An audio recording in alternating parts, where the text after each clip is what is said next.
ದೆಹಲಿಯ ಕರ್ನಾಟಕ ಭವನಕ್ಕೆ CM DCM ಬಂದಿದ್ದಾರೀಗ. ಕೆಲವೇ ಕ್ಷಣಗಳಲ್ಲಿ ಉಭಯ ನಾಯಕರು ಹೈಕಮಾಂಡ್ ಅನ್ನ ಭೇಟಿ ಆಗ್ತಾರೆ. ರಾಹುಲ್ ಗಾಂಧಿ ಅವರನ್ನ ಭೇಟಿ ಆಗ್ತಾರೆ. ಸಿಎಂ ಡಿಸಿಎಂಗೆ ಸತೀಶ್ ಜಾರಕಿಹೊಳಿ ಸಾಥ್ ಕೊಟ್ಟಿದ್ದಾರೆ. ರಾಹುಲ್ ಗಾಂಧಿ, ಮಲ್ಲಿಕಾರ್ಜುನ ಖರ್ಗೆ ಅವರನ್ನ ಸಿದ್ದರಾಮಯ್ಯ ಅವರು, ಡಿಕೆ ಶಿವಕುಮಾರ್ ಅವರು ಭೇಟಿಯಾಗೋರಿದ್ದಾರೆ. ಕಾಲ್ ತುಳಿತದ ಬಗ್ಗೆ ಎಲ್ಲ ಮಾಹಿತಿ ಕೊಡ್ತಾರೆ. ದೇಶದಾದ್ಯಂತ ಸುದ್ದಿ ಆಗ್ತಾ ಇದ್ದ ಹಾಗೆ ಹೈಕಮಾಂಡ್ ಗರಂ ಆಗಿಬಿಟ್ಟಿತ್ತು. ಅದಾದ ಮೇಲೆ ಕೆಲವು ಕ್ರಮಗಳಾದವು, ಅದರ ಮೇಲೂ ಪ್ರಶ್ನೆಗಳು ಬಂದವು. ಈಗ ಹೈಕಮಾಂಡ್ಗೆ ನೇರವಾಗಿ ಸಿದ್ದರಾಮಯ್ಯ ಅವರು, ಡಿಕೆ ಶಿವಕುಮಾರ್ ಅವರು ಒಂದೇ ಕಾರ್ನಲ್ಲಿ ಬರ್ತಾ ಇದ್ದಾರೆ. ಒಂದೇ ಕಾರ್ನಲ್ಲಿ ಇದ್ದಾರೆ.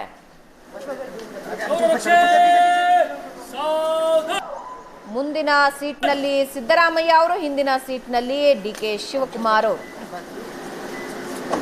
ಇಬ್ರು ಒಂದೇ ಕಾರ್ನಲ್ಲಿ ಬಂದಿದ್ದಾರೆ. ಲೈವ್ ವಿಜುವಲ್ಸ್, ದೆಹಲಿಯಿಂದ ಲೈವ್ ವಿಜುವಲ್ಸ್ ನೀವು ನೋಡ್ತಾ ಇದ್ದೀರಾ. ದೆಹಲಿಯ ಕರ್ನಾಟಕ ಭವನಕ್ಕೆ ಬಂದಿದ್ದಾರೆ.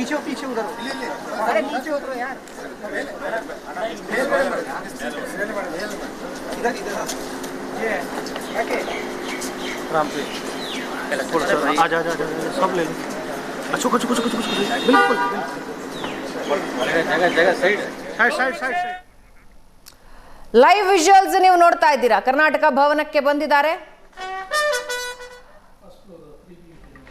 ಪ್ರಕಾಶ್ ಅವರೇ,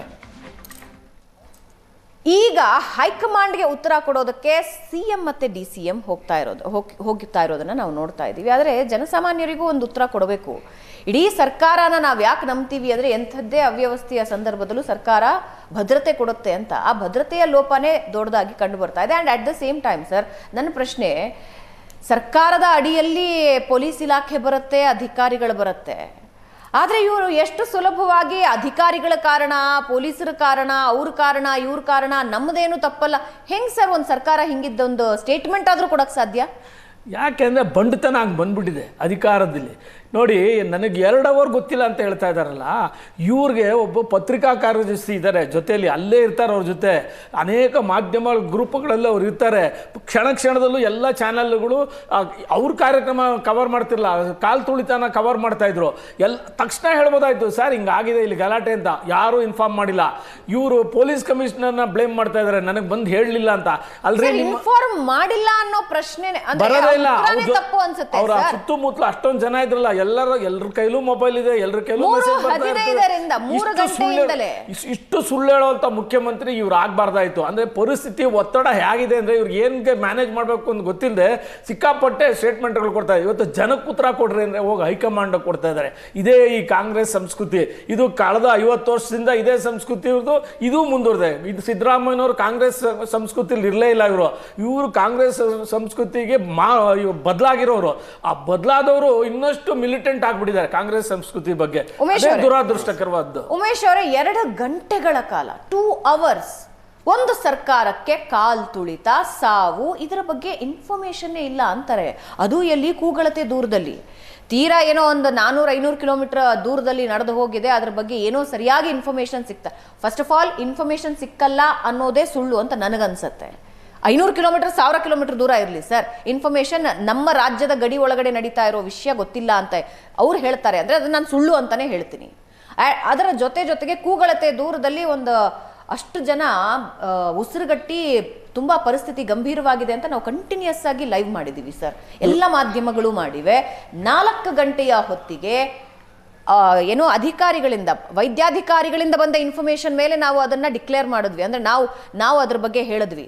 ಕನ್ಫರ್ಮೇಶನ್ ತಗೊಂಡು, ಕನ್ಫರ್ಮೇಶನ್ ಆಗೋದವರೆಗೂ ನಾವು ತಗೊಳ್ಳಿಲ್ಲ, ಯಾಕೆಂದ್ರೆ ಪರಿಸ್ಥಿತಿ ಕೈ ಕೊಡಬಾರ್ದು ಅನ್ನೋ ಕಾರಣಕ್ಕೆ. 4 ಗಂಟೆಯ ಹೊತ್ತಿಗೆ ವೈದ್ಯಾಧಿಕಾರಿಗಳು, ಆಯಾ ಆಸ್ಪತ್ರೆಯ ವೈದ್ಯಾಧಿಕಾರಿಗಳು ಮಾಹಿತಿ ಕೊಟ್ಟರು.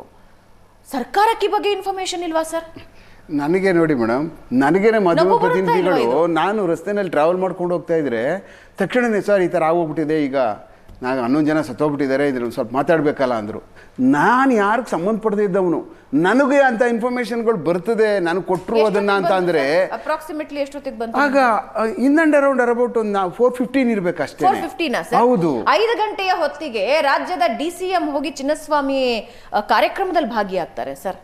ಸರ್ಕಾರ ಹೇಳುತ್ತೆ 2 ಅವರ್ ನಮಗೆ ಗೊತ್ತು. ಏನು ವ್ಯವಸ್ಥೆ ಇಟ್ಕೊಂಡಿದ್ದಾರೆ ಹಾಗಾದ್ರೆ ಇವರು? ಹಾಗೆ ಬಂದಿಲ್ಲ, ತಿಳಿಸಿಲ್ಲ, ಅಕ್ಕಪಕ್ಕ ಇವ್ರು ಏನು ಹೇಳಲಿಲ್ಲ, ಅದೆಲ್ಲ ಅದು ನನ್ನ ಲೆಕ್ಕದಲ್ಲಿ ಅದು ಬಾಲಿಶವಾದಂಥದ್ದು ಮಾತುಗಳು, ಯಾರೇ ಮಾತಾಡಲಿ ಅದು. ಯಾಕೆಂದ್ರೆ ಎಲ್ರಿಗೂ ಸಾಮಾನ್ಯವಾಗಿರ್ತಕ್ಕಂಥವ್ರು ನಮ್ಮಂಥವ್ರಿಗೆ ಗೊತ್ತಾಗ್ಬಿಡ್ತದು ಅಂತ ಅಂದಾಗ, ನಮಗೆ ಈ ಥರ ಸತ್ತೋಗಿದ್ದಾರೆ ಅಂದಾಗ ನಾನು ಬೇರೆಯವ್ರಿಗೆಲ್ಲ ಮಾತಾಡಿದ್ದೀನಿ, 11 ಜನ ಸತ್ತೋಗ್ಬಿಟ್ಟಿದ್ದಾರಂತಲ್ಲ. ಏನು ಬೆಳಗ್ಗೆ ನಾವು ಹೋದಾಗಲೇ ಅಂದ್ಕೊಂಡ್ವಿ, ಸಿಕ್ಕಾಪಟ್ಟೆ ನೀವು ತೋರಿಸ್ತಾ ಇದ್ರಿ, ಇಷ್ಟೊಂದು ಜನ ಹೋಗ್ತಾ ಇದ್ದಾರೆ ಮೆಟ್ರೋನಲ್ಲಿ, ಇಷ್ಟು ಜನ ಬರ್ತಾ ಇದ್ದಾರೆ, ತುಂಬ ಜನ ಆಗ್ತಾರೆ ಅಂದ್ಬಿಟ್ಟು ನಾವು ಅನ್ಕೋತಾ ಇದ್ವಿ 5 ಲಕ್ಷ ಆಗ್ತಾರೆ. 5 ಲಕ್ಷ ಹೋದರೆ ಧ್ವಂಸಾಪುರಿ ಆಗೋಯ್ತದೆ, ಅಲ್ಲಿ ಏನು ಉಳ್ಕೊಳ್ಳಲ್ಲ. ಗೊತ್ತು ನಮಗೆ, 1 ಲಕ್ಷದ ಮೇಲೆ ಬಂದರೆ ವಿಧಾನಸೌಧ ಮುಂದೆ ಏನು ಬಿಡಲ್ಲ, ಎಲ್ಲ ಮುರಿದಾಕ್ಬಿಡ್ತಾರೆ, ಕಿತ್ತಾಕ್ಬಿಡ್ತಾರೆ. ನಾವು ಮೊದಲೆಲ್ಲ ನೋಡಿದ್ದೀವಿ, ನಾವು ಹಲವಾರು ಅಲ್ಲಿ ಸೇರಿಸಿ ಮಾಡಿದಂಥ ಇದ್ರೊಳಗಡೆ. ಆ ಕಾರಣಕ್ಕೆ ನಾವು ಅಂದ್ಕೊಂಡ್ವಿ ಈಗ. ಬಟ್ ಇಲ್ಲಿಂದ ಅಲ್ಲಿಗೆ ಫೆರಿ ಆಗ್ತಾರೆ ಜನ, ಮತ್ತು ಸ್ಟೇಡಿಯಮ್ಗೆ ಇಲ್ಲಿಂದ ಅಲ್ಲಿಗೆ ಬನ್ನಿ ಅಂತ ಫೆರಿ ಮಾಡ್ಕೊಂಡು ಹೋಗ್ತಾರೆ ಅಂತ ಅನ್ನುವಂಥದ್ದು ಖಂಡಿತವಾಗೂ ಎಕ್ಸ್ಪೆಕ್ಟ್ ಮಾಡಿರಲಿಲ್ಲ. ಅದನ್ನು ಅಲ್ಲಿಗೆ ಫೆರಿ ಆಗಬಾರ್ದಾಗಿತ್ತು ಯಾವ ಕಾರಣಕ್ಕೂ. ಅಲ್ಲಿ ಮಾಡಿದ್ದೇ ಬ್ಲೆಂಡರ್ ಇದೆ ಅವ್ರದ್ದು, ಮೇಜರ್ ಬ್ಲೆಂಡರ್. ಫೆರಿ ಮಾಡಿದ ಜನನ ಫ್ರೀ ಅಂತ ಯಾವಾಗ ಅಂದ್ರೋ ಅಲ್ಲಿಗೆ ಇವ್ರು ಗುಂಡಿ ಹೊಡ್ಕೊಂಡ್ರು. ಆಳ